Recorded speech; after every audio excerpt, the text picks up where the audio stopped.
Shabbat Shalom a todos, sejam todos bem-vindos, né? Que a luz do Senhor esteja sobre todos vocês que estão aqui presentes e aqueles que futuramente irão presenciar através dos vídeos aos ensinamentos de hoje. Primeiramente, agradecer a todas as pessoas que assistem, né, o nosso trabalho, que se apresentam aí, interessados, e sejam bem-vindos sempre, que Deus os abençoe, que Deus os multiplique nas bênçãos e que realmente dê tudo aquilo que vocês precisam, não simplesmente porque estarem seguindo, mas porque realmente é uma honra ter vocês aí nos acompanhando e prestigiando todo esse trabalho, né? Então vamos, né, primeiramente à nossa oração de hoje, para que possamos entrar realmente no que Deus tem para a vida de todos nós nesse dia, nesse tempo tão precioso, né? Sempre falo que esse tempo que nós estamos vivendo é um tempo diferenciado. É um tempo que está tendo muitas revelações, eu não preciso de muitos atos proféticos e um monte de coisa que estão acontecendo por aí.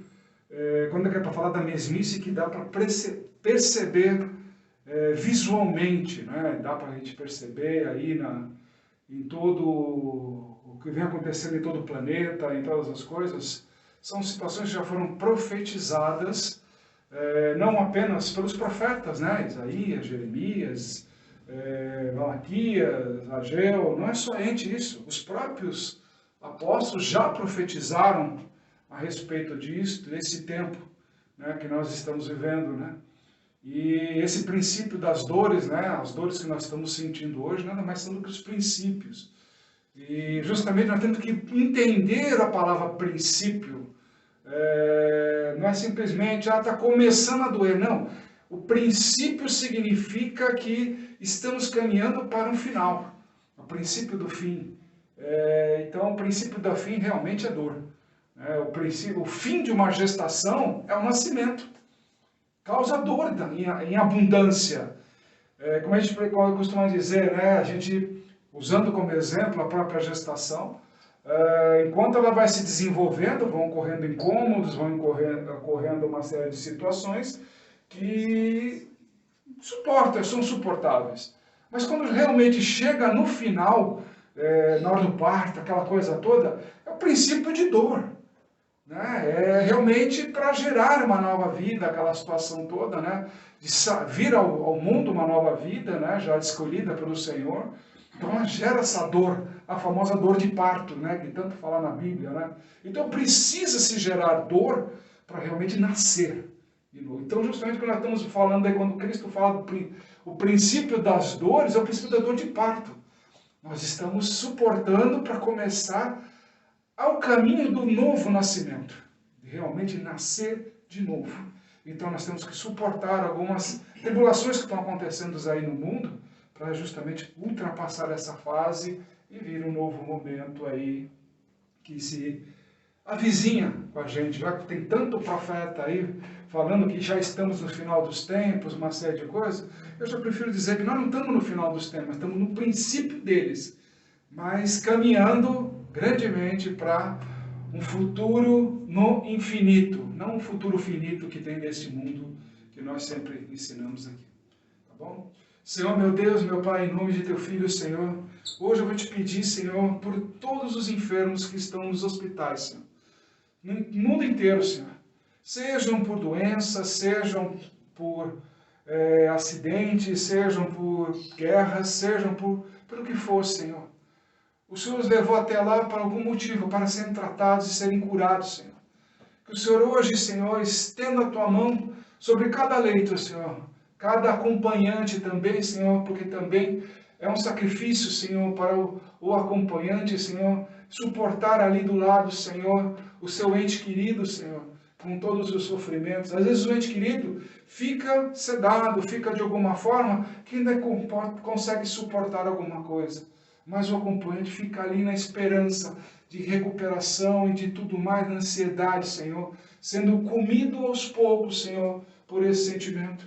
Mas venha dar conforto neste dia, Senhor, tanto para o doente como para acompanhantes, Senhor, para aqueles que verdadeiramente estão lutando pela vida, Senhor, lutando grandemente, Senhor, para que haja, Senhor, a tua revelação, haja a tua cura, Senhor, haja os teus entendimentos, Senhor.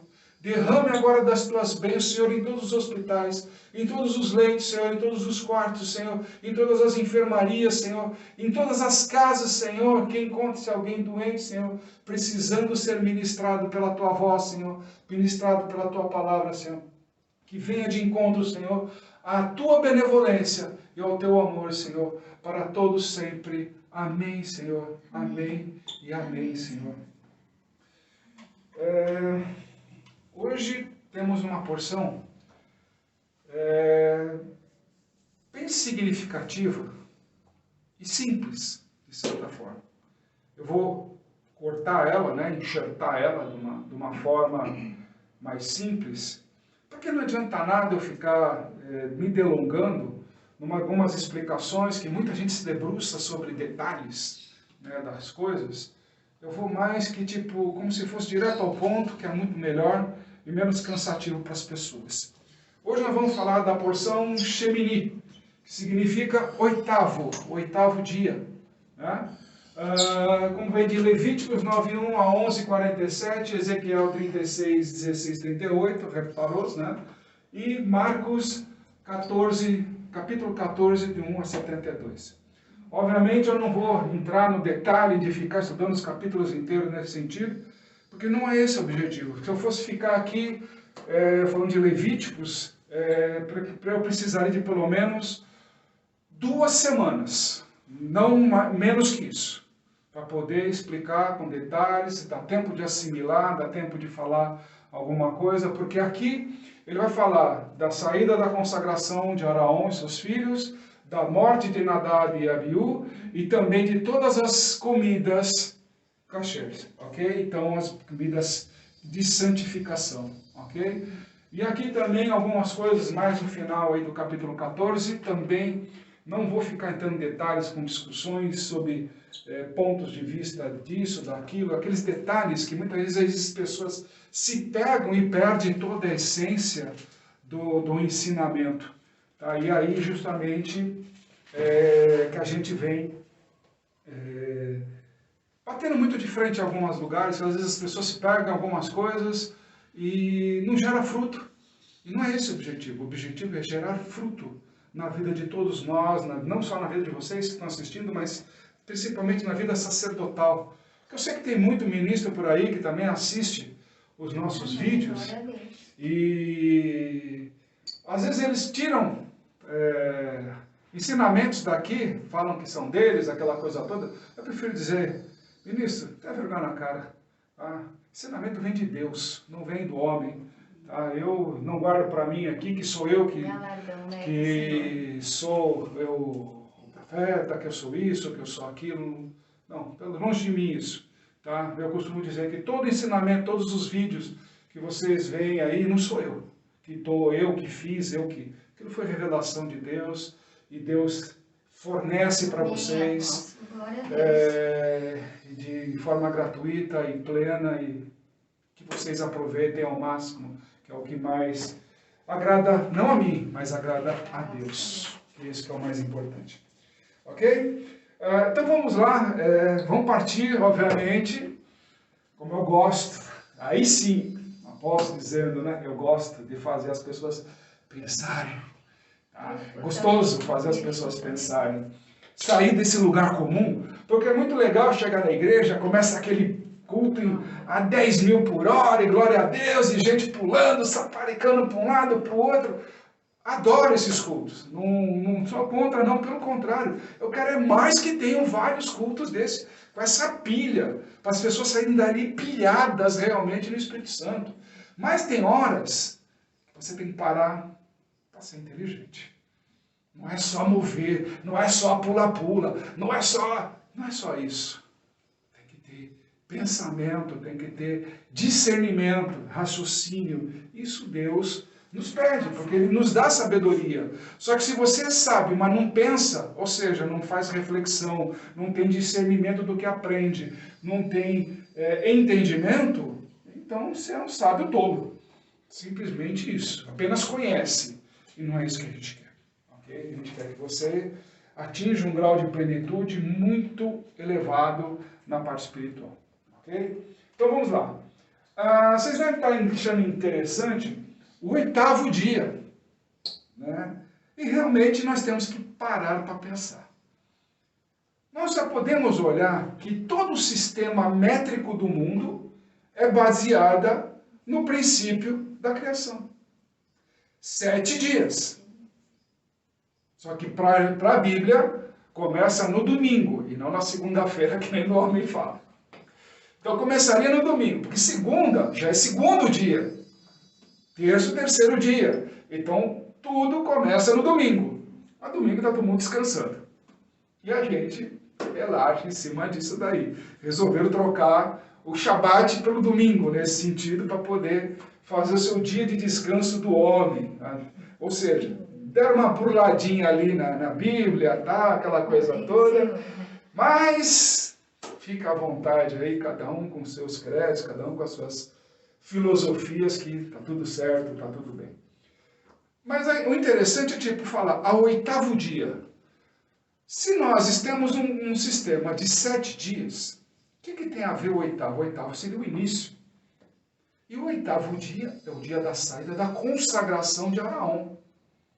Onde justamente ele vai logo de cara oferta de pecado.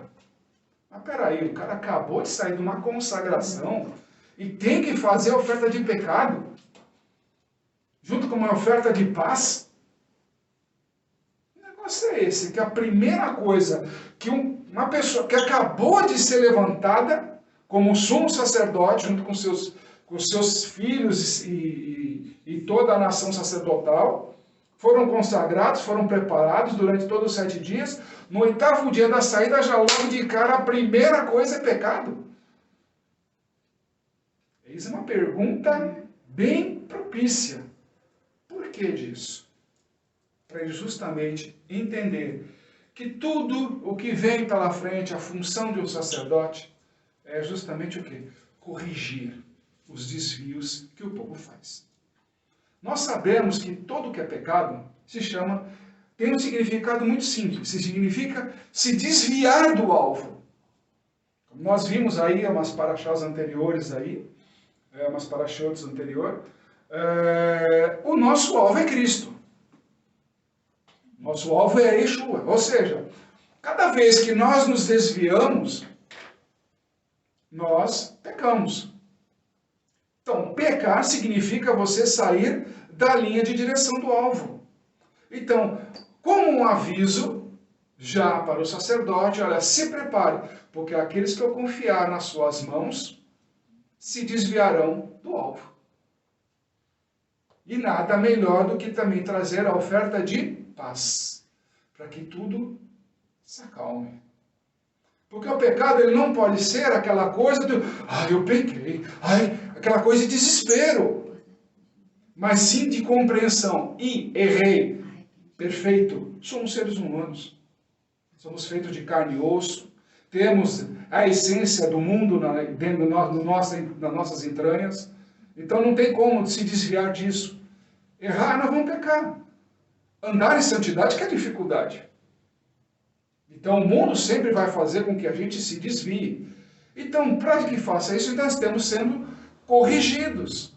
Por isso que existem os mandamentos, existe toda uma direção legislativa que Deus nos coloca para que a gente caminhe na direção correta. Como a gente fala, não se desvie nem para a direita e nem para a esquerda. Não é tipo, nem para o mal, nem para um lado, porque o resto é mal. Pelo contrário, daqui a pouco vai dar uma palestrinha sobre isso daí, e não é nada disso que a gente ouve de muito cara por aí que fecha um pouco os ouvidos, vai muito mais pela emoção do coração do que pelo menos por ouvir de Deus. Tá? Então, daqui a pouco a gente fala sobre essa situação do desvio. Tá? Mas era mais para entender isso daí. Aí logo em seguida vamos se pegar na embriaguez de Nadab e Abiú. Eu não vou me entrar nesse detalhe de Nadab e Abiú, porque é o seguinte, Aquilo lá que eu falo.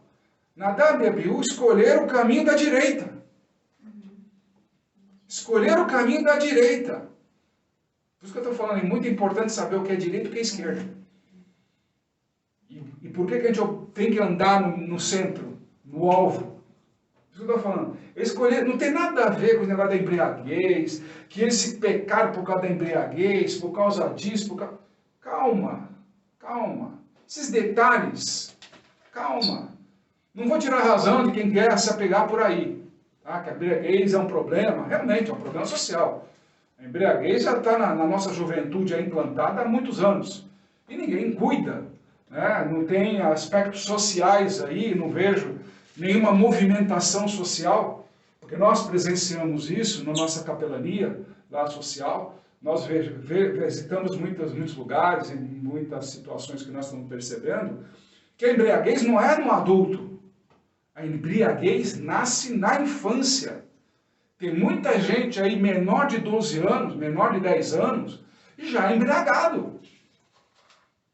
Isso é um problema que os psicólogos, pedagogos, governantes, aquele negócio, não trazem à baila. Mas é um número pequeno ainda de nível de percentual. Mas é aquela famosa maldita semente que é plantada ali e vai crescendo. Tem 15 anos, está bebendo à vontade, está aí os nossos jovens. Essa madrugada mesmo, aqui na nossa região, com esse negócio de Lula-Palusa por aqui, aquela situação, foi um vandalismo a noite inteira, aqui na nossa região. O que acontece? Você olha para aquilo, você só vê jovens menores de idade totalmente embriagados, cometendo atrocidades e uma série de outras coisas mais.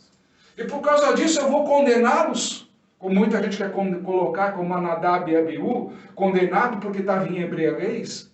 Não, a gente precisa entender o que está levando a isso daí. Então, nesse caso em específico, Nadab e Abiú, foi que eles quiseram andar pelo lado direito do caminho. Ok? Daqui a pouco a gente explica mais sobre isso, que faz parte de todo o ensinamento de hoje. E depois as comidas cachês, né, que a gente fala, né? As comidas de santificação, o que pode e o que não pode comer. Muita gente já começa até a torcer o nariz com relação a isso. Principalmente quando se fala em carne de porco. Aquela coisa toda, que eu não vou comer a feijoada, que eu não vou poder comer aquele toucinho, que eu não vou poder comer, né, aquela coisa toda que todo mundo gosta por aí e tal. Pessoal, não tem nada a ver essa radicalidade. Mas Cristo abençoou e transformou tudo em santo. Calma, também não vamos ser radicais nesse ponto. Nada a ver. A situação toda é o seguinte, Deus está colocando.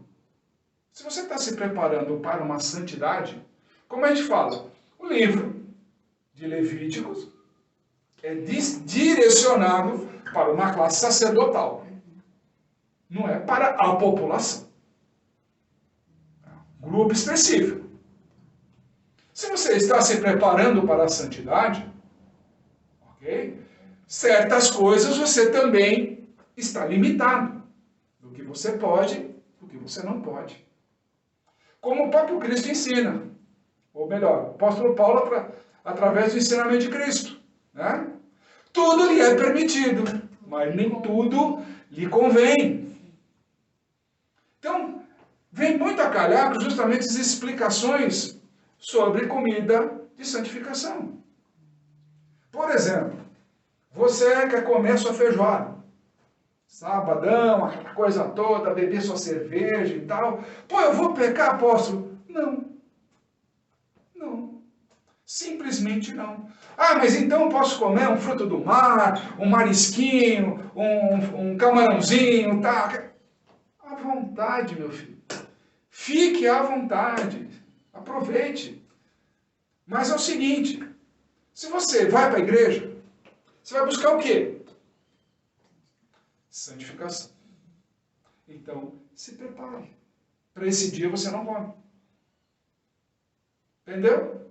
Comece a organizar os seus ensinamentos para que você colha frutos, porque veja bem, aqui Deus deu tudo para a gente. Tem que partir desse princípio. Ele colocou no mundo para a gente. Então, se você vai comer alguma coisa nesse sentido, reflita bem. Se você está num propósito, se você fez um propósito com Deus, lá de 21 dias, de 30 dias, sei lá, 40 dias, não sei. Não sou eu que vou determinar para você. O que você tem de compromisso com Deus, não sou eu que vou bloquear, o que vou dizer a mim. Isso é uma coisa que você e seu ministro têm que decidir. Entendeu? Não sou eu. É você e seu ministro. Tá? De como você vai executar cada etapa. Então, se você está fazendo um trabalho de preparação na santidade, está precisando de direções, está precisando de uma série de coisas, então, use como ensinamento. Olha, hoje fruto do mar, durante 30 dias, aí 40 dias, por exemplo, não posso comer carne que nem era antigamente, né? Na época da quaresma, usando como exemplo a outra filosofia, né? Não, mas se você pagar, se você fizer isso, você pode comer. Isso cansamos de ver. Se você conseguir uma assinatura lá do sacerdote, sumo sacerdote lá, você pode comer, o resto não pode. Sabe, são coisas que a gente começou a perceber que é muito mais comércio do que realmente entendimento. Então, se você tem um objetivo e um compromisso com a santidade, aqui está uma carta que justamente coloca para você o que você pode, o que você não pode. Ok? Se você quer detalhes espirituais de que cada carne representa, o que faz isso, por que faz isso, está cheio de literaturas boas. Está cheio. Principalmente as antigas. As novas não tem tanto, não. Novas literaturas não tem tanto. Mas as mais antigas, onde vincula cada coisa com as literaturas que nós temos aí, as antigas, né? Elas costumam linkar. Procurem justamente essas. A carne ou, né, o alimento, que ele está dizendo, e o porquê não, e o porquê sim, mas ligado na ordem espiritual. Tá? O Zohar traz bastante informação sobre isso. Aqueles que estudam aí um pouco da Kabbalah e tudo mais, serão bem assessorados nesse ponto aí, do porquê que faz umas certas ligações. Entendeu? A união dele com terra, com o espiritual, com o negócio. Então vocês vão ter aí uma literatura muito interessante, muito legal. É longa, tá? Não é uma literatura que vocês vão chegar lá, li um capítulo, já sei tudo. Não, eu falei. Eu preciso de pelo menos 2 semanas para poder passar todos os fundamentos, fundamentos, como funciona, ligação da carne com o espírito, ligação dessa carne com a terra. Tem todo esse trabalho que é gigantesco, não é brincadeira, pessoal, é um negócio muito sério, tem trabalhos sérios, mas também tem trabalhos toscos, não vou negar não. Trabalho que a pessoa fez para vender livro, aquela coisa do tipo, escrevi e tal, tá aí, aquele negócio todo, para quem gosta de leitura rápida, né? Aquela forma, já sei o que é. Não faz isso daí não. Essas literaturas são longas, muito bem detalhadas e muito bem trabalhadas. Então não vá querer aprender depressa, porque você vai se tropeçar e vai não conseguir captar realmente a essência do negócio. Tá bom? Mas vamos aqui para o Marcos 14, né? Que ele vai nos dar uma grande direção sobre tudo isso daí. Tá bom? Marcos, ele vai te dar o seguinte, uma das coisas que nós precisamos aprender daqui, com isso daqui, por isso que nós fazemos essa conexão, tanto da Torá, como dos Evangelhos. Por que vocês fazem a conexão da Torá com o Evangelho? Porque elas são escritas na mesma formatação. Tanto Mateus, como Marcos, como Lucas, como João, obedecem os mesmos princípios da Torá, dos 5 livros escritos por Moisés. Se vocês analisarem tanto o começo, Gênesis, e olharem Mateus, ele começa com a genealogia de Cristo. A criação até chegar à geração de Cristo. E como Cristo gerou este mundo. Começa por aí todo um trabalho que vai se desenrolando até o final em João. É a mesma coisa no final lá de Deuteronômio. O povo entrando na terra prometida. E o final de João justamente é Cristo, onde ele nos dá aquela alavancada gigante para justamente o quê? Se a gente precisa de alguma coisa, os últimos capítulos de João são fantásticos. Eles nos dão a grande direção de seguir Cristo nesse sentido. Tá? Então, por isso que nós utilizamos essa mecânica, né, de linkar os dois para que vocês tenham mais domínio. Porque a gente vai falar assim, ah, mas Torá é coisa de judeu, aquela coisa toda que todo mundo já faz aversão. Eu estou dizendo que não tem nada a ver. Porque se você lê os evangelhos, você está lendo a Torá. Os mesmos ensinamentos que vêm através da Torá estão aqui. Cristo também vai falar da comida, vai falar de tudo aquilo que é necessário. Aqui também vai se colocar, vai falar de Abraão, a fé. Cristo vai falar da fé. Os apóstolos vão falar de tudo, como é que se segue, como é que deixa seguir. As mesmas coisas aqui, as disputas entre irmãos, a disputa quem senta à direita, quem senta à esquerda. Não temos as mesmas situações, as guerras com o romano, as guerras com os amalequitas, a gente tem o domínio da escravidão, como estavam vivendo a escravidão sacerdotal. Nós estamos vivendo as mesmas situações, tanto da Torá como no Evangelho, só que em épocas diferentes. Aqui com o começo e o princípio de tudo, e aqui com o princípio da nova aliança, que nós vamos falar hoje. Tá bom, pessoal? Então, uma das coisas que a gente olha logo de cara, no capítulo 14 de Marcos, é uma das coisas que está acontecendo no mundo de uma forma muito incisiva. Né? O que é o quê? Estratégias do inimigo. Mas como assim, apóstolo? Estratégia de inimigo? A gente tem, sabe que o fulano lá, né, o nosso adversário, ele gosta de ficar aprontando. Claro, ele vai aprontar sempre. Isso aí, ele vem para matar, roubar, destruir, ele vem para essa situação. Por isso que nós estamos vendo aí a juventude sendo destruída, que eu comentei agora há pouco, né? Famílias sendo assassinadas, né, por causa de... Não estou falando só de violência física, mas discussões, verdade. Famílias sendo destruídas. Pai que não quer falar com o filho, filho que não quer falar com o pai, aquela coisa toda. Foi profetizado por Cristo. Não haveria dissensões? O próprio Cristo já colocou. Então a gente vê hoje uma família muito mais destruída do que construída. Até mesmo dentro da igreja. Se formam nichos. Pequenos grupos. E não um todo. Então, até nisso, a gente olha, a gente observa. Entendeu? Para justamente o quê? Corrigir. Não é questão de apontar dedo. Não estou apontando aqui dedo para ninguém. Tanto que eu não estou falando nem nome de nenhuma congregação. Pelo contrário, que Deus abençoe a todos.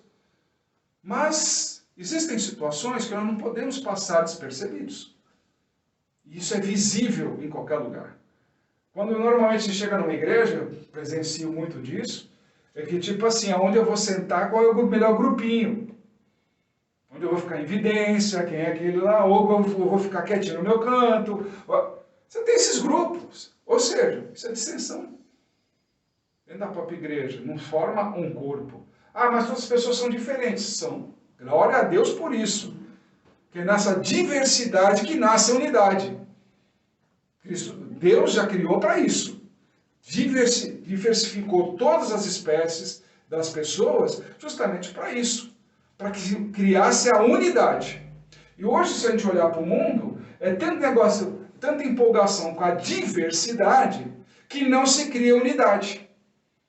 Se criam privilégios para aquela classe, para aquela situação, para aquilo lá. Que, na verdade, a diversidade divide unir e não desunir. Não é busca de privilégios para este ou para aquele. Pelo contrário, a diversidade tem que vir para unir, para criar uma situação muito maior, não situação de privilégio. Ou seja, de cor, ou seja, de opções disso, daquilo. Não importa, cada um vai ser o que melhor lhe convém. Mas o que você se torna produtivo para um todo.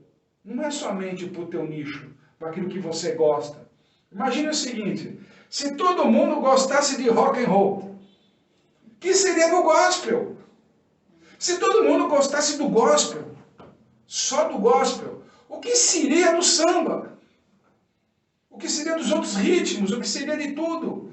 Por isso que a diversidade é muito importante, para que se torne tudo. Hoje nós vemos aí igrejas cantando rap, louvando a Deus através de rap, outros através de samba, outros através de rock. Aí é que está, mas não perde a essência que é Cristo. Então nós precisamos de uma diversidade para favorecer a unidade, como todos nós, como um corpo só de Cristo. Então, esse negócio de privilégio para a diversidade, quem quer pegar a diversidade, tinha que ter muito mais consciência, em primeiro plano, da unidade. A diversidade faz parte de um todo. Isso que deveria ser começar os princípios, por aí. E não de tipo privilégios. Os mais errados que nós encontramos nesse meio do caminho são políticos, que defendem diversidade. Ah, porque ele é pobre, porque ele é isso, porque ele é aquilo, e vamos dar privilégios para cá, privilégios para... Não, o importante é para o todo. Não importa se é rico, se é pobre, Deus fez isso. Deus fez rico e fez pobre, está escrito no livro de Provérbios. Para quem fugiu da Bíblia, está lá, bem escrito. Deus fez rico e pobre. Deus nos deu a boca, Deus nos deu os olhos. Deus fez tudo, está aí, e a diversidade. Então, respeitar a diversidade é viver em unidade. Então, a diversidade não pode ser privilégio, porque senão fica aquela situação, como o próprio apóstolo Paulo mesmo disse. Se o olho diz que ele é mais importante, como é que vai achar a boca? Se o ouvido fala que ele é o mais importante, o que será da mão? O que será da mão sem o braço? Então, a diversidade justamente é isso. É não ter privilégios. Não gerar privilégios, mas sim formatar uma unidade. Começa por aí o bom ensinamento. Ok? E a mesma coisa aqui. O que eles estão tramando, os sacerdotes? Justamente estratégia de inimigo. Mas por que sacerdote está armando essas estratégias de inimigo? Porque eles não querem que a verdade seja revelada. Porque quem é a verdade? Cristo. Ok? Então, o inimigo vai armar estratégia? Sim. Por quê? Ele quer eliminar a incidência ou influência da verdade. A verdade está em Cristo. E eles reconheceram isso. Tanto que, justamente, eles precisam arrumar de estratégias para destruir. Ok? Então, são certas situações que nós começamos a perceber no nosso próprio dia a dia, que as pessoas, hoje em dia, buscam estratégias de como destruir o fulano de tal. Seja dentro da própria família, seja dentro da empresa, seja no relacionamento social. Aquele negócio de falar mal pelas costas, falar isso, botar uma sementinha. Ah, eu acho que a pessoa é isso, eu acho que a pessoa é aquilo. E emitir umas opiniões sem ter certeza, simplesmente para alimentar, né, uma estratégia de derrubar. Uma das coisas que a gente mais presencia hoje, as mídias sociais. Olha as estratégias. Se você defende um determinado candidato, você é cerceado na tua rede social. Isso quando um ministro não vem e bloqueia de uma vez até você poder fazer as suas considerações. Simplesmente ele vai lá e arbitra em cima disso. Não respeita a lei, não respeita o indivíduo, não respeita a propriedade individual, não respeita nada. Simplesmente ele acha que é bonito aquilo e ponto final. E está pouco se lixando se a gente vai gostar ou não. Afinal de contas, ministro, né? Faz o que quer e como quer. Altos poderes. Mesma coisa que os sacerdotes. Mesma coisa. Eles podiam fazer aquela reunião na calada da noite? Não. Por quê? A legislação de Deus proíbe esse tipo de reunião na calada da noite, de madrugada. Tem que ser feita durante o dia. não pode ser feito na calada da noite. E hoje a gente vê tudo feito na calada. E todos hoje que a gente percebe, é acordo político, é votação de político, é isso, é aquilo, é decisão de ministro, tudo na calada da noite. Mete a canetada lá e acabou, mete a aprovação e acabou. A gente acorda com a notícia. Tá lá, a brincadeira. É a mesma coisa que querer fazer o quê? Calar a boca da verdade. O sistema não suporta a verdade. Essa é a verdade. Essa é a verdade. O sistema não suporta a verdade. Ah, mas o sistema político? O sistema político, financeiro, econômico, o sistema mundo não suporta a verdade. Fala-se de verdade, mas não suporta a verdade. Quantas vezes você chega numa delegacia para se apresentar porque ocorreu algum problema, alguma coisa, e dentro da própria delegacia, seja as pessoas que estão lá, eles não estão preparadas, estão cansadas por tanto excesso de trabalho, uma série de outras coisas, ou já estão pensando até em suicídio, né? Meu, vou dizer o quê? Como é que essa pessoa vai recepcionar uma pessoa que está passando por um problema e precisa revelar a verdade? E começa aquele monte de pergunta, um monte de tipo de desconfianças e tudo mais, e a pessoa acaba querendo falar a verdade e acaba sendo como mentirosa. Então precisa também trabalhar esse tipo de situação. Porque quem quer assim, recepcionar pessoas para entender os problemas, não pode vir com o pressuposto que ela é culpada do princípio. Sempre tem a inocência é o princípio de tudo. É o princípio da verdade. Deixa a verdade revelar se é inocente ou não. E não já sair condenando para depois revelar se é inocente. Tem muitos juízes por aí colocando inocente no meio da conversa, tendo que pagar por coisa até de empresas. A empresa fechou e tudo mais, não, você foi funcionário lá, diretor da empresa, então agora você indeniza o outro funcionário. Chegou essa estupidez. Chegou essa estupidez no mundo. Entendeu? O dono da empresa se mandou, não está nem aí, foi para outro país, tal, não pagou, não indenizou ninguém. Ah, mas você era funcionário da empresa, era diretor. Tá aí, você não tem nem chance de defesa. E a justiça acha normal. Só porque você foi um diretor da empresa, aquela coisa toda, mas você era funcionário. Agora você tem que indenizar o outro funcionário. Isso é justiça? Aqui, ó. Isso é a forma de esconder a verdade. São formas de esconder a verdade. Então os sacerdotes buscavam o tempo inteiro esconder a verdade. O povo já falava, ele é o Messias. Os atos deles, as ações dele, ele é o Messias. Não tinha mais o que discutir. Ele é o Messias e acabou a conversa. Então, qual era a situação que eles tinham? Vamos acabar. Porque se essa verdade for revelada, o que é que acontece? Todo galardão, pompas, honras, vantagens e tudo mais, cai por terra. Ou seja, aquilo que nós falamos, a diversidade não estava sendo unidade.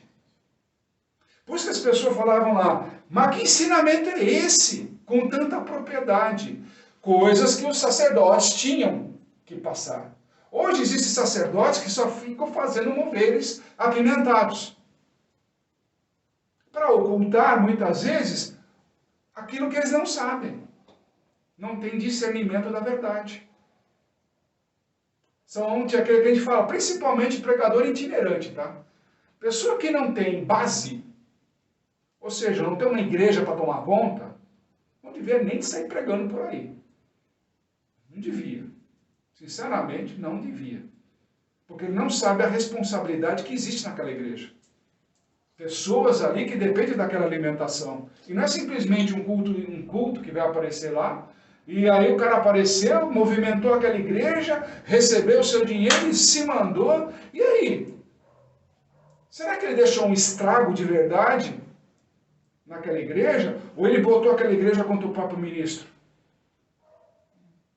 Ah, porque o pastor veio aí, falou aquele monte de coisa, piriri, pororó, e agora o ministro que tem que gerenciar a casa, porque é muito diferente. Uma coisa, um pastor empolgado chegar naquela igreja, aquela coisa toda lá, sabe? Mas ele não tem uma responsabilidade de uma para tomar conta. Então ele não mede as palavras muitas vezes, ele cai pelo lado emocional das pessoas, mas não esquece que depois que ele sair de lá, aquela igreja tem que continuar de pé, tem que estar continuando a ser alimentada, o pastor tem que ser cuidado, tem que ter todo um trabalho ali atrás que não pode ser desprezado.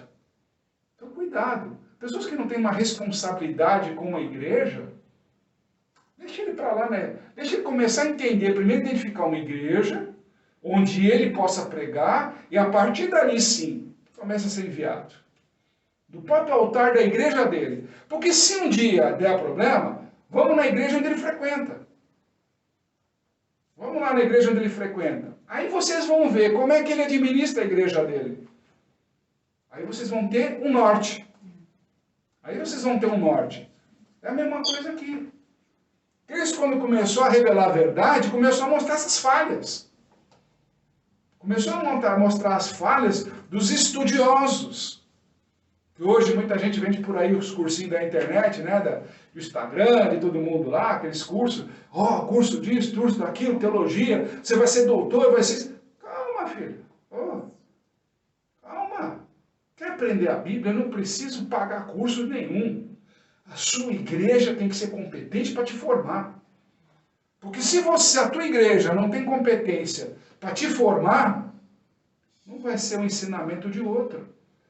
É a mesma coisa que numa igreja te servem feijoada. E na outra igreja te servem peixe cru. Tem gente que adora o sushi. Outros que viram a cara. Tem gente que não gosta de feijoada, mas prefere um bom churrasco. Tudo depende do cardápio. O que você está?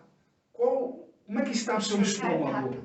Como é que está seu estômago? O seu estômago está tão acostumado a comer sushi que estaria pronto para comer um churrasco? Você está tão acostumado a comer feijoada e de repente vai para uma igreja vegetariana? Entendeu as diferenças? É a mesma coisa.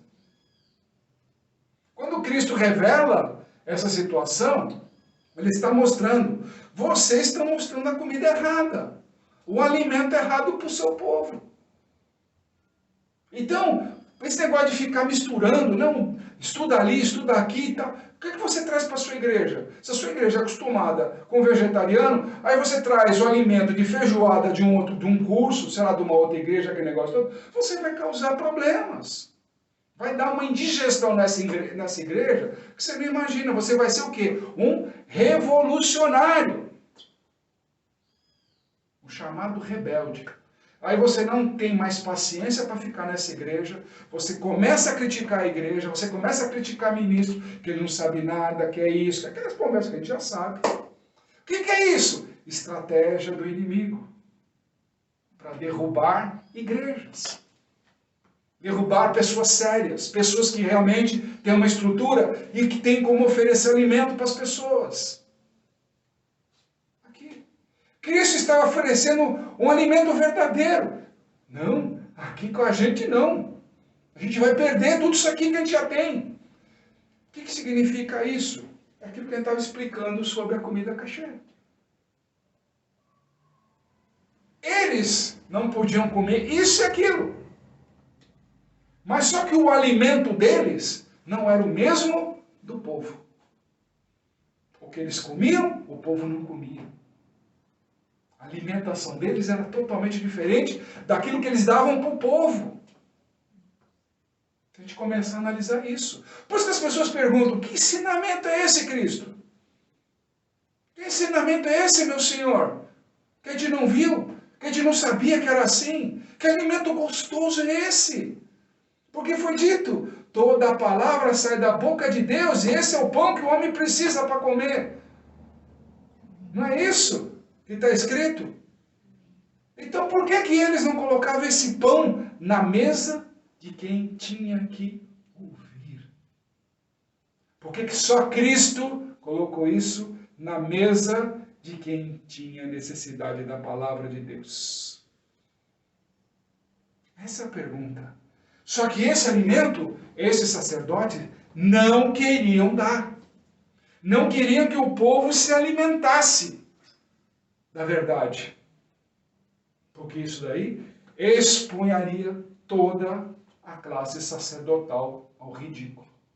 Todos os professores da lei, todos os teólogos da época, né, como assim nós temos hoje, expunhariam realmente ao ridículo. E nós precisamos o quê? Nos alimentar da verdade. Por quê? Porque a verdade nos libertará. Ok? Então, já dando essa introdução no primeiro e segundo versículos, né? Então, como eles estavam lutando pela autopreservação, a gente tem que começar a analisar da seguinte forma. Ótimo. Como nós iremos agir?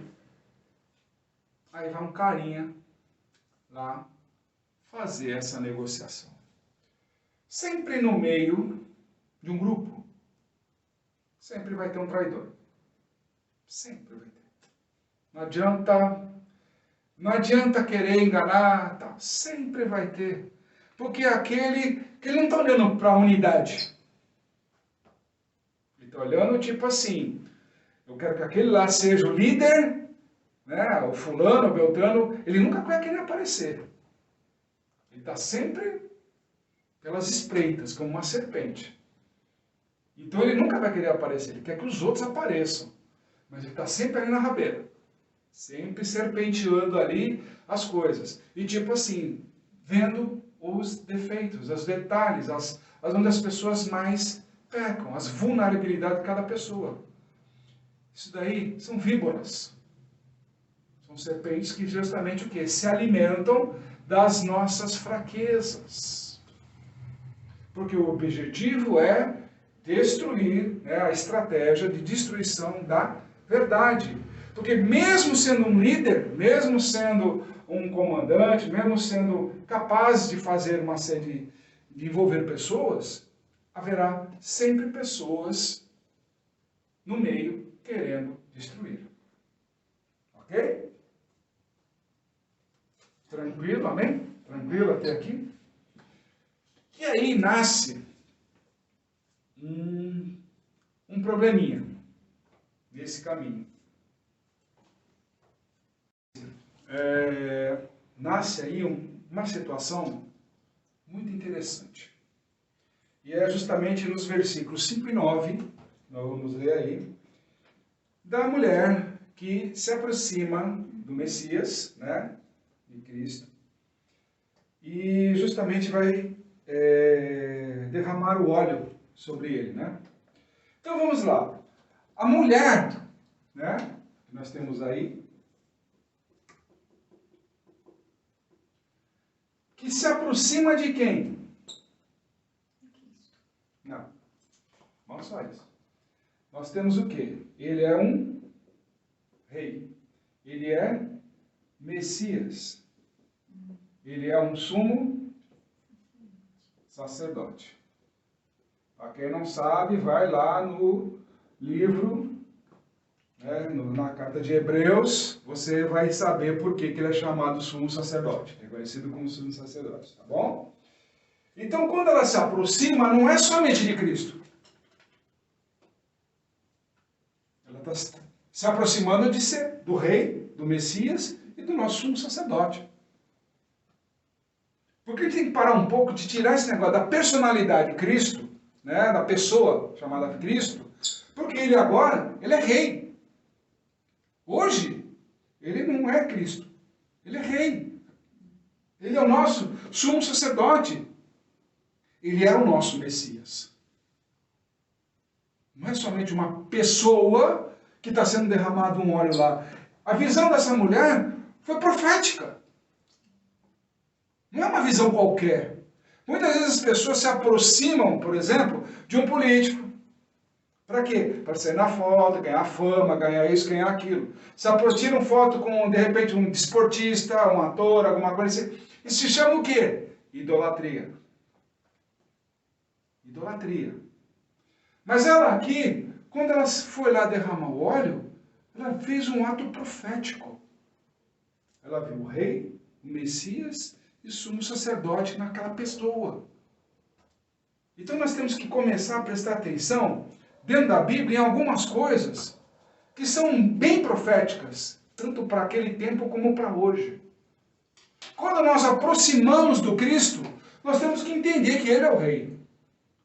O Rei não vai fazer as nossas vontades, ao contrário, nós é que vamos fazer a vontade do Rei.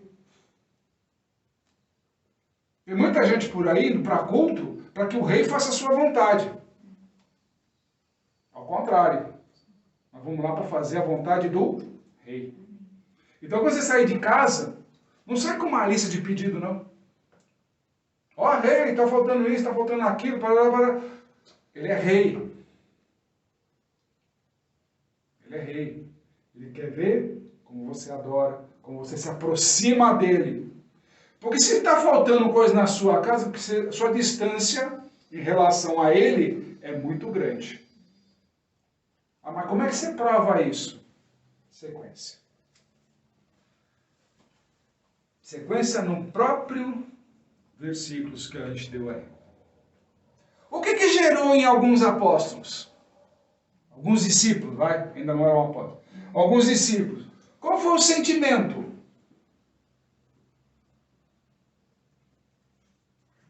Raiva. Raiva. Como que alguém se aproxima do Messias? Ele tinha acabado de reconhecer a autoridade dele. Então, como é que alguém chega aí, uma mulher, discriminação mesmo, a gente sabe que existiu, ainda existe, essa estupidez chamada discriminação da mulher, tá? Existe esse tipo de coisa. Os famosos valentões aí são macho pra caramba, fortes, aquela coisa toda. Ah, mas a fragilidade dela, vamos violentar a mulher, aquele negócio todo, porque ela é frágil. Vírgula. Se você olhar de Gênesis a Apocalipse, a pessoa mais forte dentro da Bíblia é a mulher. É a mulher. Se o cristão que está me ouvindo hoje for inteligente, vai prestar atenção nessas palavras. A característica física mais forte dentro da Bíblia, de Gênesis até Apocalipse, é a mulher. Presta atenção. Homem se mete em embriaguez, se mete em briga, se mete em valentia, se mete nisso, se mete naquilo. E no final, o homem chega lá, pede os conselhos de quem? Da mulher. Não tem outra. Não tem outra. Tá? Não tem outra. É que nem, por exemplo, famoso aí, há uns anos atrás aí, né? Umas décadas atrás, disse que Maria Madalena era uma prostituta. Né? Que triste. Conclusão de um homem que quis difamar uma imagem, uma figura tão carismática e tão importante para o ministério de Cristo. Inclusive uma das colaboradoras do ministério. Está lá. A própria Bíblia está revelando isso. As mulheres que ajudavam no ministério de Cristo. Tá? E outra, faltou ler o quê? Livro de Provérbios. 7 demônios no coração é sinal que é cheio de ódio. Está escrito lá no livro de Provérbios. Então, da próxima vez, em vez de apontar o dedo por aí, como alguns pastores também gostam de colocar, que ela era prostituta, que não sei o quê, para de seguir ensinamento tolo de homem.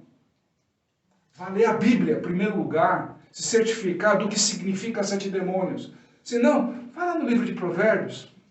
Tá? Usa o pai da sabedoria, que a gente costuma dizer, né? O Salomão, né? Que pediu a sabedoria e nos deu esse presente, né? Chamado livro de Provérbios. Aí, como Eclesiastes, né? Que todo mundo gosta. Tudo tem seu tempo, tá? E ninguém lê. Né? Principalmente o último versículo do último capítulo do livro de Eclesiastes. Então tá, sabe, pessoal, quer sabedoria? Vai ler esses 2 livros. Tá? E aí vocês vão entender de onde surge os 7 demônios, de onde surge isso, de onde surge aquilo. Vai ler lá. Não sou eu que vai ficar perdendo, digamos assim, um tempo precioso desse ensinamento para a vida de vocês. Vai lá, vocês vão ver lá. Então, que gerando essa raiva, né? Então, o que acontece?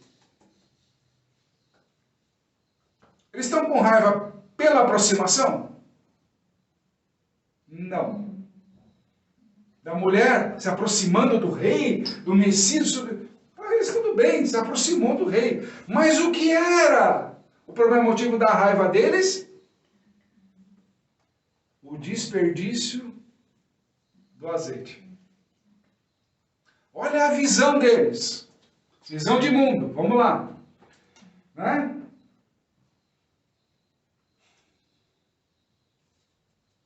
Quais são as desculpas? Poderia ser vendido. Desculpa deles, hein? 1 ano de salário.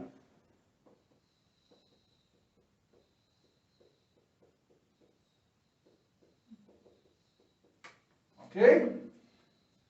E ainda repreende a mulher. Que é a coisa mais fácil do mundo, né? Ainda repreende a mulher, né? Os 300 dinários, né? Que é o salário de 1 ano, né? A repreensão e poderia ser vendido. Cristo mesmo dá a visão do reino para eles. Livro de Provérbios de novo. Pobres e ricos, Deus fez os dois. Ok? Beleza? Ah, mas eu não sei qual é o livro de Provérbios. Beleza, se você não quer ler o livro de Provérbios, eu vou te dar uma ajudinha. Capítulo 22, versículo 2. Tá? Tá lá. Capítulo 22, versículo 2 do livro de Provérbios está lá. Ok? Vamos lá.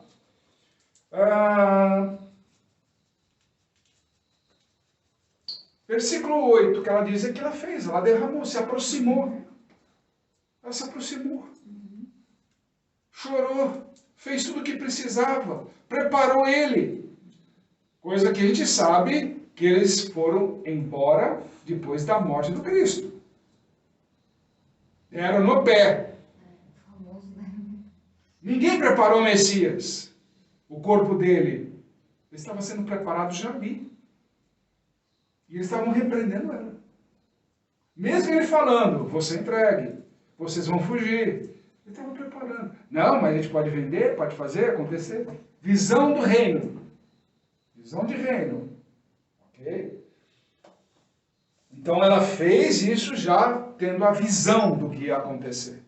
Então quando ela se aproxima do rei, Messias e sumo sacerdote, ela já sabia o que ia acontecer. Por isso que ela já entrou em prantos. Já começou realmente a lamentar a perda dele. Além de toda aquela situação. E uma das coisas que também muita gente por aí gosta de fazer coisas buscando galardão, não é isso? Ah, eu vou ser reconhecido, eu vou fazer isso, vai acontecer aquilo, então eu vou fazer com o objetivo de me reconhecerem. Ela não fez com o objetivo de ser reconhecida. Mas, Cristo falou, ela será honrada. E essa página dela está escrita. Está escrita. O que aconteceu com Judas? Forcou? Tem alguma vírgula dele? Além disso? Toda a Bíblia está escrita ele como um traidor. Essa é a fama. Mas ele era um dos discípulos do rei, Messias e sumo sacerdote. Mas está na Bíblia como um traidor. Então, quando você faz um ato com visão de reino, você não precisa se preocupar com galardão. O próprio rei, Messias e sumo sacerdote te honra com isso. É que nem Mordecai. Mordecai ficava no portão.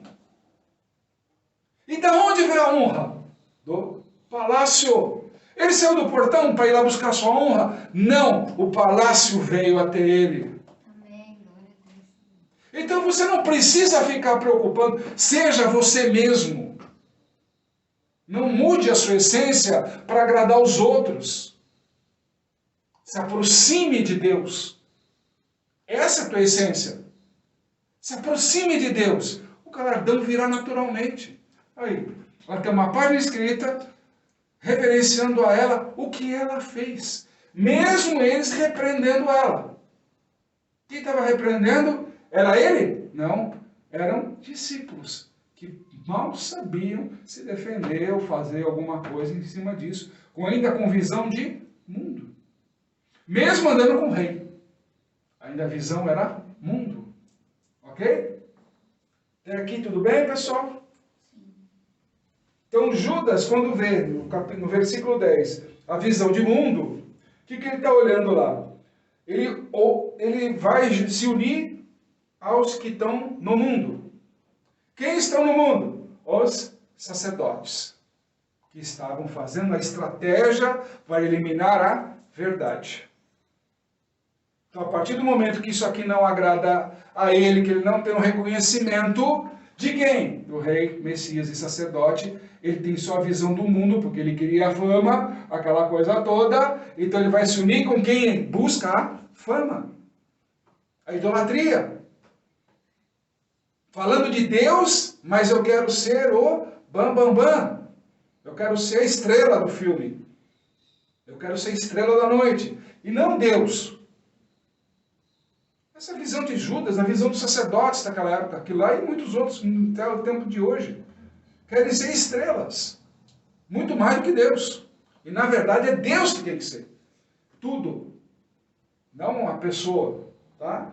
Então o que ele vai fazer? O objetivo de Judas, qual é? O dinheiro. Ele está atrás de dinheiro. E justamente Deus deu para ele a tesouraria. Cristo deu para ele na mão dele. Ele andava com o saquetel de todo o dinheiro da arrecadação. E já sabendo dessa deficiência de Judas, por isso que ele ficou aqui tomando conta do saquetel do dinheiro. E quando Cristo falava assim, distribui para os pobres, ele ficava com raiva de Cristo. Porque o negócio dele, a fraqueza de Judas, sempre foi o dinheiro. Nós sabemos disso. Por isso que ele vai lá e busca o quê? Dinheiro. As famosas 30 moedas de prata. A gente sabe disso. E também os que não seguem a lei. Peraí, são sacerdotes. Exatamente. Porque se eles seguissem a lei, não haveria tanta controvérsia com Cristo. Ok? Porque Cristo sempre ensinou baseado aonde? Na lei. Baseada na lei. E eles perderam todas. Portanto, que é aí que a gente começa a fundamentar mais ainda. A lei é muito importante para nós. Para a nossa vida. Não somente pessoal, mas para todos nós nesse planeta. Vocês já perceberam que depois que começaram a divulgar por aí, que a lei acabou, que é isso, que é aquilo, parará, olha a desestabilização do mundo. Um dos alicerces do mundo, segundo a Bíblia, é a lei de Deus. A palavra de Deus. É o alicerce deste mundo. Da criação deste mundo, está justamente na palavra de Deus. Sabemos que o mundo foi criado de acordo com o que está escrito na Torá. Sabemos disso. Já temos como provar e como fazer uma série de coisas. Está aí. As próprias datas, digamos assim, que nós temos, como falou, de medida, está tudo aí. Tudo. A gente fala metro, né? Pô, está na Bíblia. Como? Os côvados. Mas, pô, cada côvado é 45 centímetros, mais ou menos, aquele negócio. Vai dar 90, não é isso? Se for para medir 2, vai dar 90. Então não é 1 metro. Então, legal. Você tem 1 metro, não tem? Tira 10%. Fica com quanto? 90. Sempre tem que ter uma parte para Deus.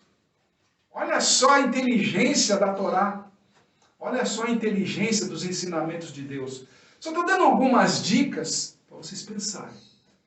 Vocês realmente refletirem, que muito mais há além de uma palavra bíblica que está escrito ali. Porque você tem que ir atrás, você tem que buscar o discernimento, entendimento e entender como funciona tudo de acordo com a vontade de Deus. E a vontade de Deus está baseada nessa lei. Então, se nós temos hoje um mundo criado, sustentado em cima do que é a Torá, do que é a lei de Deus, então a partir do momento que eu falo que não existe mais lei, que acontece? Terremotos, catástrofes, burlas das próprias leis dos homens. Está escrito no papel e cada um está fazendo o que quer. Ou seja, não existe mais justiça. Então, cada vez que o homem prega que a lei caducou, que acabou, que aquela forma que nós já ensinamos, legal lá, beleza, respeitando a todos eles que pensam dessa forma, continue com a sua fé, mas graças a isso, o mundo começou a criar injustiça. E o que nós mais temos nos últimos anos, nas últimas décadas, no mundo? Injustiça. Então vamos voltar a falar sério? A lei é importante e a lei é necessária. Ok? Ah, mas como você prova isso, apóstolo? Simples. Chegamos num ponto. Chegamos num ponto muito importante, que agora nós vamos para a ceia. Para a ceia.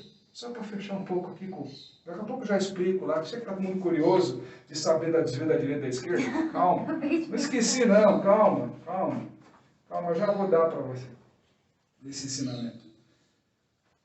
Quando Cristo chega lá, versículo 17 a 28, ele chega lá e ele vai fazer a famosa Santa Ceia.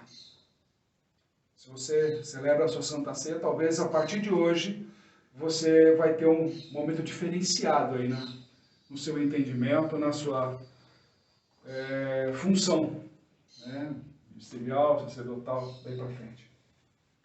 Não é simplesmente pegar um versículo lá que Paulo deixou para a gente, capítulo 11 de Coríntios, ou pega João, pega isso, pega aquilo. Dá um tempo. Começa a pensar justamente na Santa Ceia, dada por Cristo. Ele nos dá a direção. Quando ele chega para nós e fala assim, o sangue é a nova aliança. Opa! Como a gente já falou, Cristo tinha muitas maneiras de ensinar. Ele era muito perspicaz em tudo aquilo que ele tinha para ensinar. Principalmente quando ele falava por parábolas. Ok? E aqui ele falou de uma forma direta. Nova aliança não é que muitos pregam por aí, não. Põe uma vírgula aí. Tá? Põe uma vírgula. Não é por aí. Muito faz muito. Ah, a partir de agora que Cristo mudou as coisas, é assim. Quando ele fala em nova aliança, eu vou voltar só um pouquinho, quando ele diz assim, Torá, Moisés e os profetas falam de mim. Cristo fala isso. Ok? Baseado nisso, nessa direção que Deus nos dá, eu não posso entender como nova aliança simplesmente a vontade do homem fazer o que quer, como muitos pregam por aí. Nova aliança, nós temos que ir aonde? Capítulo 31 do livro de Jeremias. Capítulo 31 do livro de Jeremias. Dos versículos 30 a 31 até 38 e 37. E assim está escrito. Vou ler até para vocês aqui. Vocês vão ver o que é interessante até demais. Né?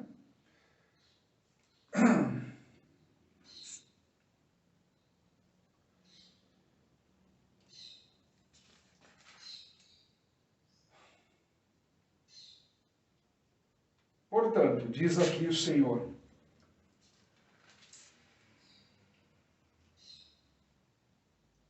eis que estão chegando os dias, diz o Senhor, quando eu farei uma nova aliança. Opa! É a mesma expressão? É. A mesma expressão. Com a casa de Israel e com a casa de Judá. Ele não será mais como a aliança que fiz com os seus pais. No dia em que tomei pela mão e os tirei da terra do Egito. Porque eles violaram a minha aliança, ainda que eu, de minha parte, tenha sido como um marido para eles, diz o Senhor. Pois esta é a aliança que farei com a casa de Israel, depois daqueles dias, diz o Senhor. Porém minha Torá, minhas leis, dentro do coração deles, e escreverei em seu coração, serei o Deus dele e eles serão o meu povo. Nunca mais nenhum deles ensinará a seu companheiro, membro de sua comunidade ou a seu irmão, conheço o Senhor. Porque todos me conhecerão, desde o menor deles até o maior, porque perdoarei os pecados dele e nunca mais me lembrarei de seus pecados. Só nisso daqui, nós já temos a direção. A lei tem que estar no nosso coração. Tem que estar no nosso coração. O que não precisa ensinar? Quem é Deus? O mundo inteiro sabe quem é Deus. Não podemos ser ignorantes. Mais de 80%, por exemplo, do Brasil, por exemplo, tomando como base o nosso país, mais de 80% é cristão. Então eles sabem quem é Deus. Imagina no mundo inteiro, então. Temos que transformar 100% o mundo em Deus. Como conhecedores de Deus. Esse Deus maravilhoso que realmente vai perdoar todos os nossos pecados. Todos os nossos desvios. Todas as situações de arrogância, prepotência. Mas para isso eu tenho que me aproximar de Deus. Permitir que as suas leis habitem em nós, é o que está escrito. Ele vai colocar no nosso coração. Então quando vem esse sopro, a lei acabou. Sabe o que me dá náusea, me dá nojo? É lembrar de quantas serpentes existem tentando entrar no paraíso e fazendo a cabeça das pessoas, tipo, coma desse fruto. A lei acabou. A lei nunca vai acabar. Porque a lei é o sustentáculo deste mundo e de toda a nossa existência. Então eu não posso simplesmente falar, a lei acabou. Isso é aquela serpente tentando entrar no paraíso, tentando entrar no seu paraíso chamado coração. Arrancar aquilo que Deus colocou dentro de você. Te fazer o quê? Desviar. Desviar do verdadeiro caminho com Deus. Então, não seja nécio. Ouça o profeta. O profeta fala dessa nova aliança. Cristo reforça o sangue, meu sangue, é a nova aliança. Qual é a nova aliança? Vocês não vão precisar mais falar de Deus.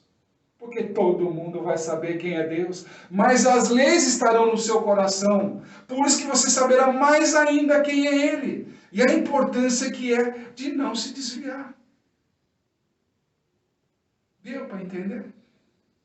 Essa é a grande essência. Esse é o verdadeiro amor dele por nós. Porque quando a gente conhece o que é pecado, a gente não se desvia. A gente tem prazer em seguir em frente. Olha, você está fazendo preparativo, você não come aquilo. Ótimo, beleza, não vou comer, mas vou seguir em frente. Hoje você está liberado, pode comer. Beleza, mas eu não quero seguir em frente. Eu quero preservar a minha santidade. Eu quero seguir em frente, em rumo ao alvo, rumo ao infinito. O reino de Deus não está neste mundo finito. O reino de Deus é chegado a nós através do infinito. Este corpo é finito. Tem prazo de validade. Então não adianta encher de botox, fazer isso, fazer aquilo. Isso aqui tem prazo de validade, meu querido. Não adianta. Vai cair tudo, não adianta. A idade vai chegar, vai cair. Não adianta ficar aí cheio de isso, disso, daquilo, entendeu? Aparecendo para o mundo como se tivesse 20 anos de idade. Tá? Se você aproveitou nos teus 20, ótimo, parabéns. Se você não aproveitou, aproveite agora. Aproveite agora que está sendo revelado para você. Abrindo os olhos, tirando essa venda do teu olho e falando assim, viva a tua vida do jeito que você é. Porque é assim que Deus te fez, é assim que Deus te quer, é assim que Deus te quer que você se aproxime dele. E não fique perdendo o seu tempo. O que o mundo vai achar de mim? O que o mundo vai achar de você foi o que o mundo fez com Judas. Levou ao suicídio. O que o mundo vai achar de mim? A traição. O que o mundo vai achar de mim? A enganar os seus companheiros de jornada. E no final das contas, você nunca será nada para o mundo. Mas para Deus, você é a pedra preciosa do palácio dele. Você é aquele jardineiro fiel. Você é aquele que ele deposita a tua confiança. Deposita a sua fé.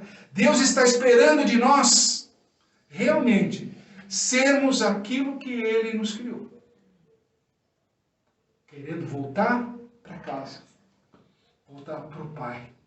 Sem se desviar para a direita ou para a esquerda. Ok?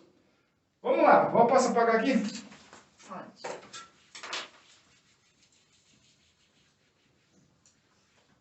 Então, como a gente falou, vocês estão insistindo aí, vamos lá. Vou dar uma encurtada aqui, que assim também não fica muito tarde para vocês. Tem mais coisas para falar aqui.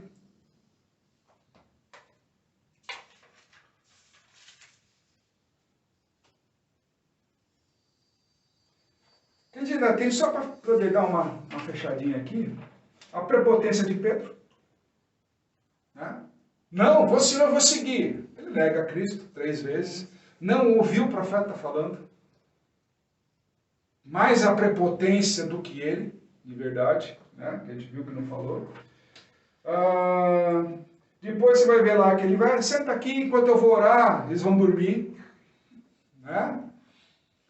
E aí tem uma coisa até interessante, só para fazer essa vírgulazinha antes de dar o ensinamento final, que eu acho engraçado até, que muita gente fala, né, sobre esse pedaço, até muita gente até fala pouco, né, se a gente olhar, mesmo o sacerdote fala até pouco sobre isso, né. Uma das coisas mais interessantes que me chamou a atenção, quando a gente estuda, né, e eu sempre dou risada nesse... Embora seja trágico, mas eu dou sempre risada, que é um ensinamento fantástico que Deus dá pra gente. Sabe quando você busca a resposta? Sabe aquelas coisas do tipo assim, eu preciso de uma resposta, eu preciso de uma resposta, eu preciso de uma resposta de Deus? E se a gente olha aqui, essa parte, embora seja trágica para nós que somos cristãos e tudo mais, mas, digamos assim, passa a ser até cômico. Por quê? Cristo fala, olha, vem vocês aqui comigo e tal, numa boa, esperem aqui enquanto eu vou ali orar, beleza, e vamos lá. O que acontece? Os caras pegaram no sono. Certo? Até aí, tranquilo. Cristo vai lá e volta para orar. De novo, ele repete as mesmas palavras e tudo mais. E os caras voltam lá, os caras estão fazendo o quê? Dormindo. Ele vai de novo fazer as orações. Não é isso? E diz aqui a palavra, as mesmas palavras. E ele volta e os caras estão dormindo. E ele diz que a carne realmente é fraca. Embora o espírito seja forte, mas a carne é fraca. O que me chama a atenção é, ele disse as mesmas palavras. Quais foram essas palavras? Pai, se for da tua vontade, afasta de mim esse cálice. Legal? Vírgula aí? Não, não põe vírgula, pelo contrário, presta atenção. 3 vezes ele falou, se for de tua vontade, afasta de mim esse cálice. Ok? As 3 vezes que ele voltou, eles estavam o quê? Dormindo. Qual é a resposta? Não vou afastar o cálice. E ele foi preso logo em seguida. Muitas vezes as pessoas buscam resposta e a resposta está na frente. Está na frente. Afasta de mim esse cálice, afasta de mim. Não vou afastar. Porque se eles estivessem ativos, ele estaria dali com eles. Ok? Porque eles estariam ativos, legal, uma boa, então prontos para andar. Prontos para sair daquele lugar e ir embora. Mas as 3 vezes, eles não estavam prontos. Eles estavam com sono. Então a resposta foi muito simples. As 3 vezes, afasta de mim esse cálice. Não vou afastar. Você vai cumprir o que foi escrito. A resposta de Deus para o filho. Olha a resposta. Então muitas vezes as pessoas buscam, Ah, Deus não responde. Ah, então vou buscar o profeta. Vou buscar no adivinho. Vou buscar no sei. Para. Deus está te mostrando. Muitas vezes a tua resposta está na sua frente. Ele está dizendo não. É que às vezes nós temos uma grande dificuldade de escutar um não. Nós temos. Nós entendemos a tristeza de Cristo, por causa da visão que ele tem e tudo mais.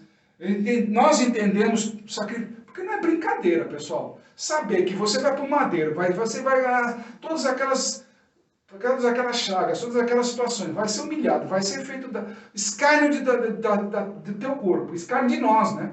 Porque a partir do momento que nós estamos em Cristo, nós também somos crucificados como Ele. Não podemos ficar dando palminha, glória a Deus, aquele negócio todo, se nós não somos cristãos, não estamos vivendo naquele mesmo drama. Para aí, né?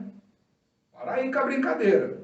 Por isso que eu sempre pergunto, não é Cristo em nós, é quanto nós estamos em Cristo. A pergunta tem que ser muito feita bem diferente. O quanto de nós está em Cristo? Não é Cristo em nós, é o contrário. Cristo já está em nós através da Santa Ceia. Ok? Através da celebração da Santa Ceia. Mas o quanto de nós está em Cristo? Para suportar, como ele suportou. E para ouvir o Pai, e entender o recado. Pai, tem certeza? Eu vou beber desse cálice? Aí, filho, eles estão dormindo. Você quer resposta melhor do que essa? Eles não estão prontos para sair daí, eles não estão prontos para fugir, não estão preparados. Mas na hora do pau, pode ficar sossegado que eles vão se mandar. O que acontece em muita igreja por aí. O ministro muitas vezes fica sozinho lá, e o pessoal vaza, vai embora e deixa ele lá e ainda sai falando mal. Presta atenção. Presta atenção. As pessoas se vendem por uma cadeirinha bonitinha, arrumadinha, ar-condicionado, equipamento de som e tudo mais. Presta atenção. Presta atenção. E na verdade não tem palavra nenhuma lá. Não tem fundamento, não tem essência. Tem é beleza, só externa. E que já falou, tudo isso daqui, tudo isso não serve para nada. Sabe o que acontece no ensinamento de pedra adornada, que tudo vai cair, que tudo vai ser derrubado? Sabe o que é isso daí? É Cristo ensinando, tudo isso daí te afasta de Deus. Ah, mas eu estou indo na casa de Deus, toda adornada. Mas está te afastando, porque você está indo lá pelo seu comodismo. Tem onde estacionar seu carro, tem onde fazer isso, pelo seu conforto. Você está pagando pelo seu conforto. E não para te aproximar de Deus. Ok? Então o que eles querem? A prisão da verdade, usam métodos fora da lei, injustiça, armamento pesado que eles usam, né? Equiparação a líder de rebelião. Quem é o líder da rebelião espiritual? O inimigo, o adversário, Satã. Equiparam Cristo a Satã. Sendo que é ele que está trazendo a verdade. E Satã trouxe o quê? Mentiras. O pai da mentira. E ele quer aprender a verdade. Então, quando você é perseguido, preste bem atenção. Se não é Satã querendo omitir a tua verdade. Não reclame dessa tribulação, não. Porque muitas vezes você está revelando a verdade que muitos não querem ouvir. Presta atenção. Tá? Então, e as reuniões, né, que ele já falou aqui, totalmente fora de propósito. Então vamos lá ao ensinamento.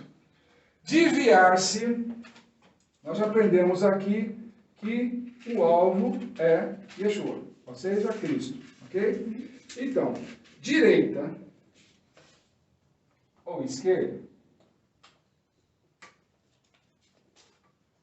não tem nada a ver com rituais aí de espírita, não tem nada a ver com nada disso. Quem vai para a direita, quem vai para caminho do bem, caminho do mal, né? Longe disso, a Bíblia não trata dessa forma. Tá? A Bíblia é muito bem definida, graças a Deus, para isso.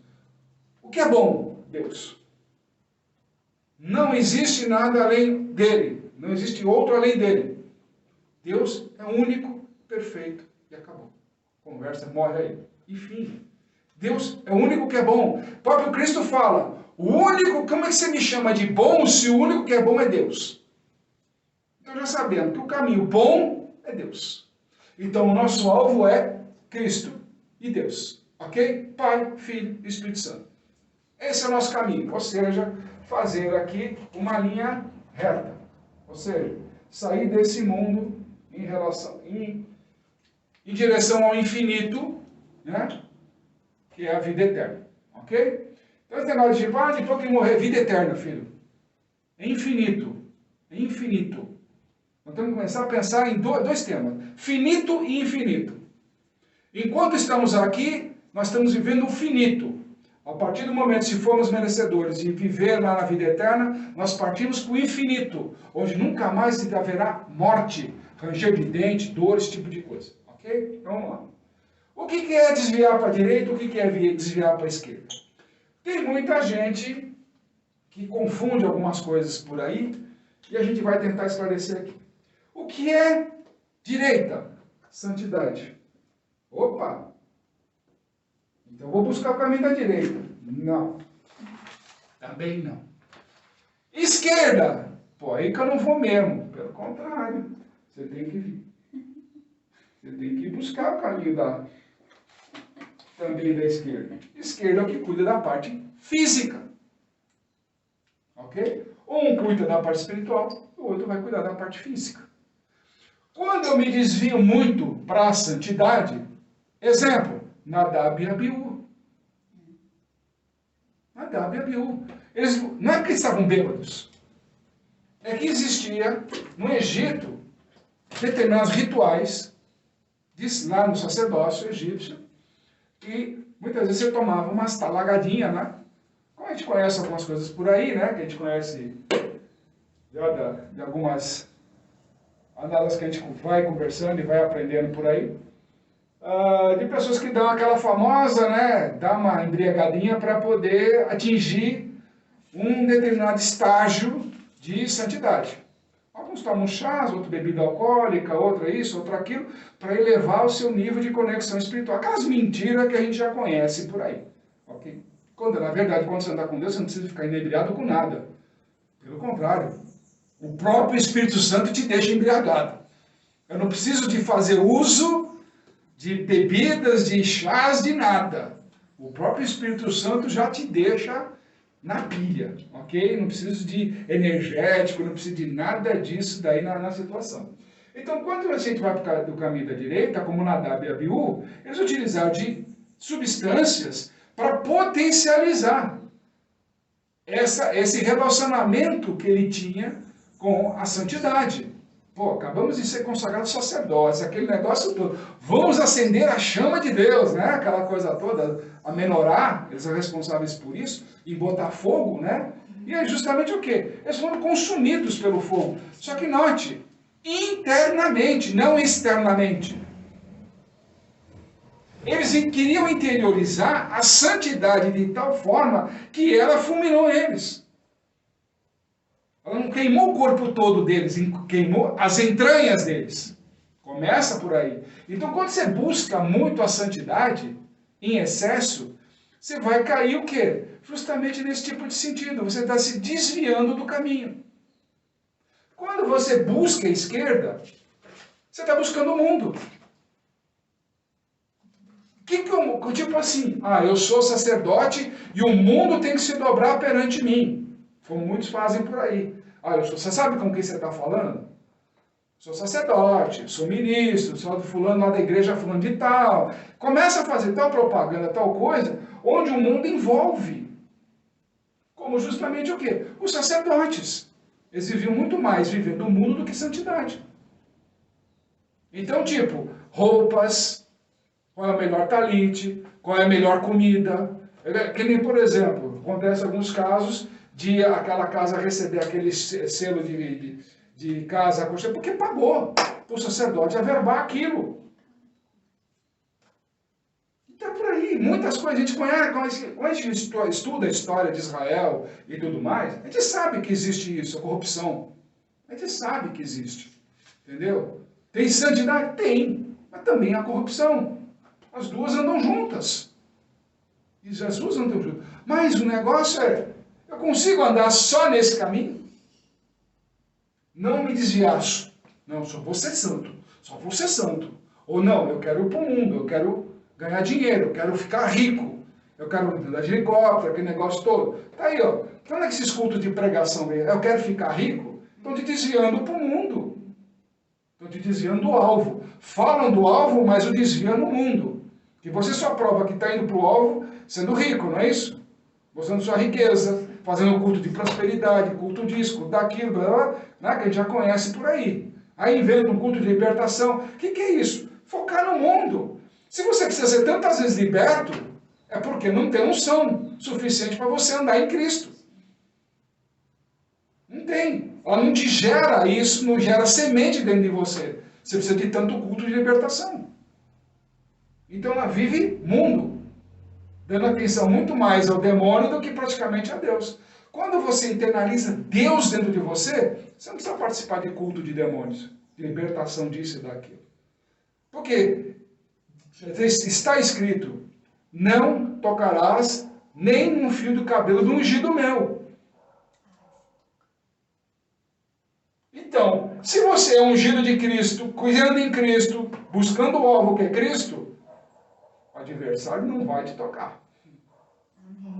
Não vai te tocar. Porque ele não é bobo. Não é bobo. Ele sabe que vai sair dali queimado e chamuscado e que nem Nadab e Abiú. Por isso que o demônio tem medo do nome de Cristo. Porque se você toca em você, e você é um desses daqui, ele acaba como aqui, Nadab e Abiú. A santidade corrói o inimigo. Corrói o inimigo. Mas você precisa estar onde? Aqui. Ah, mas eu só quero santidade. Eu quero louvar a Deus, quero pregar a palavra de Deus, quero falar de Deus. Cara, você está se desviando. Como é que você só vai buscar isso se você não mostra para o mundo? Como é que você vai mostrar para o mundo quem você é? Como é que Deus é? Uma vez que Deus já está sendo revelado para o mundo inteiro quem Ele é, você não precisa se preocupar. Você não precisa se preocupar mais. É só você mostrar como é que eu ando no caminho. Ah, mas eu preciso falar? Não precisa ficar falando. Mostra quem você é. Vive Cristo dentro de você. Tem que viver realmente essa autoridade de Cristo dentro da tua vida. Essa unção poderosa dentro da sua vida. Não é simplesmente, eu li a Bíblia, eu estudei, aprendi. Para de falar que Maria Madalena é prostituta. Prostituta é quem falou que ela é. Entendeu? Prostituta da palavra de Deus ainda por cima. Que vende ela por qualquer coisa. Só para se dar bem. Isso é corrupção. Ok? Tire os demônios, 7 demônios que estão dentro da vida. Coloque mais amor dentro do seu coração, como Cristo colocava. Quando ele falava o quê? Seus pecados estão perdoados. Tome isso como referência. Se você se arrepende de verdade e está em Cristo, então todos os teus pecados estão perdoados. Shabbat Shalom a todos, uma semana de paz, uma semana de revelações, uma semana de entendimento, que sejam derramadas todas as graças sobre a vida de todos vocês. Em nome do Senhor Jesus, em nome de Yeshua HaMashiach. Amém, amém e amém.